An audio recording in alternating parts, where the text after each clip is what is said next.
G'day, it's Rob here again.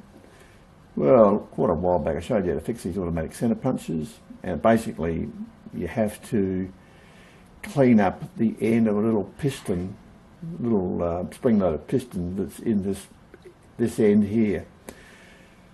And anyway, I did mine, and it worked great for a while. It's like when you buy them new, you know, they work for a while, then they stop working. Anyway, I cleaned it up, did the fix, and it worked great for quite a while, and now it's starting to get intermittent again. And anyway, rather than clean it up on an oil stone, which is what I did last time, and I'll show you the bit that needs fixing.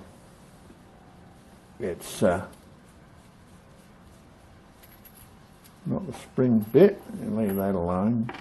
It's this bit here, and this end has to be faced off.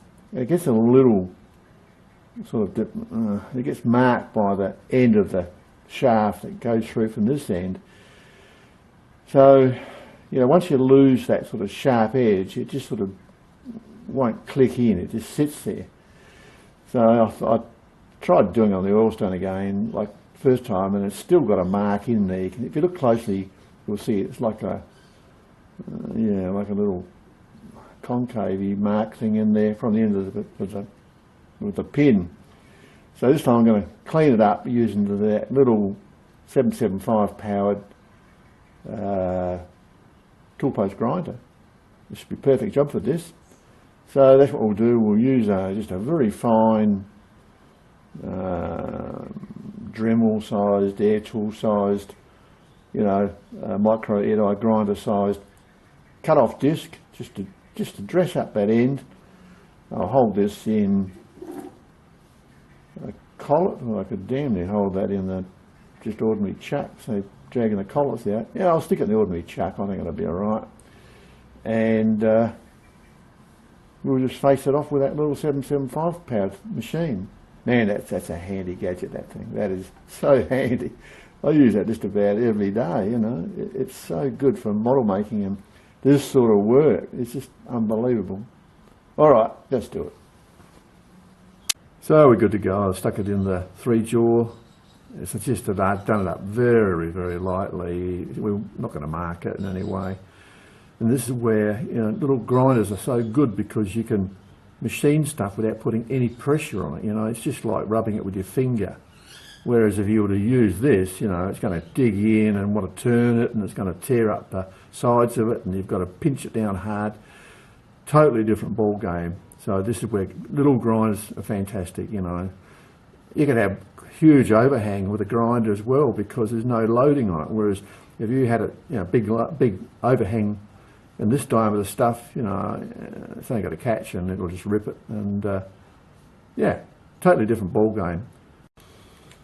So this is just the Dremel sized cutting disc. This is the finest type I've got. I've got bigger ones, like, but of course the bigger they get, the coarser they get. So this is going to be as good as you could hope for. Which way do we want this to rotate? Let's see. Now we want to spin this way so it's not going to unscrew the screw on the end. So it's got to go anti-clockwise. So let's just plug it in and try it. So you've got to think about which way this thing is going to spin when you... Wrong way, so we'll just swap around the leads. This thing having a twin-headed unit like this, each chuck's going to spin in the reverse direction.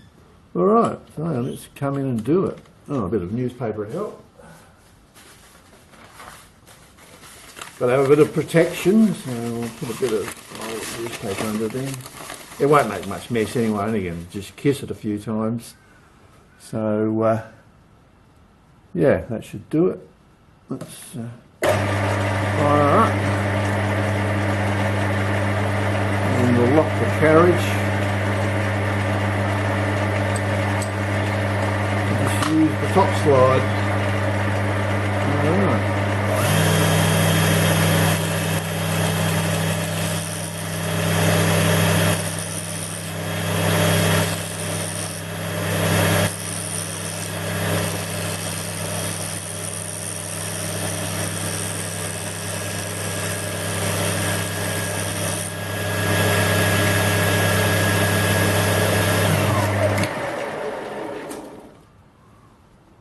I think we're done. Let's get the magnifying glass.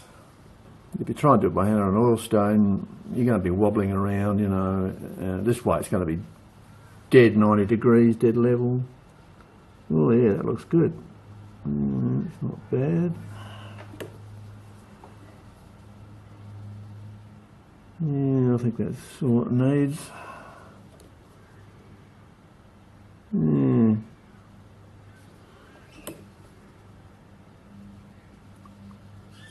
Yep, I think that's good enough. We'll take it out and try it, see how it goes. That's the sort of finish you want to get on it. Dead flat. Nice and clean, not uneven or, you know, scored. And those little Dremel type discs will do it. You could possibly do it another way by putting this in a chuck as before and driving it up against a piece of wet and dry in the torpose mount. You know, you'd have to be just careful and have it, the wet and dry would have to be on some sort of a hard backing block, but you could do it that way too, get this a similar sort of result. But I'm just showing you how you can do it easily with the 775 powered TPG. It's just another thing that it can do. It can do a huge amount of stuff, and you know, and this is a good case of just showing the sort of finish and effect you can get. All right, moving right on. So, did it do the job? Well, let's put it together and find out. That goes in that way. That goes in there. And she should be good to go. Let's see if it makes a liar of me. I'll try it out on the vise.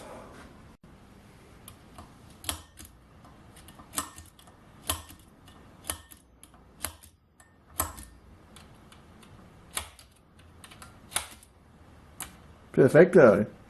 That's all there is to it. Okay. Hope you enjoyed it. See you next time. Cheers.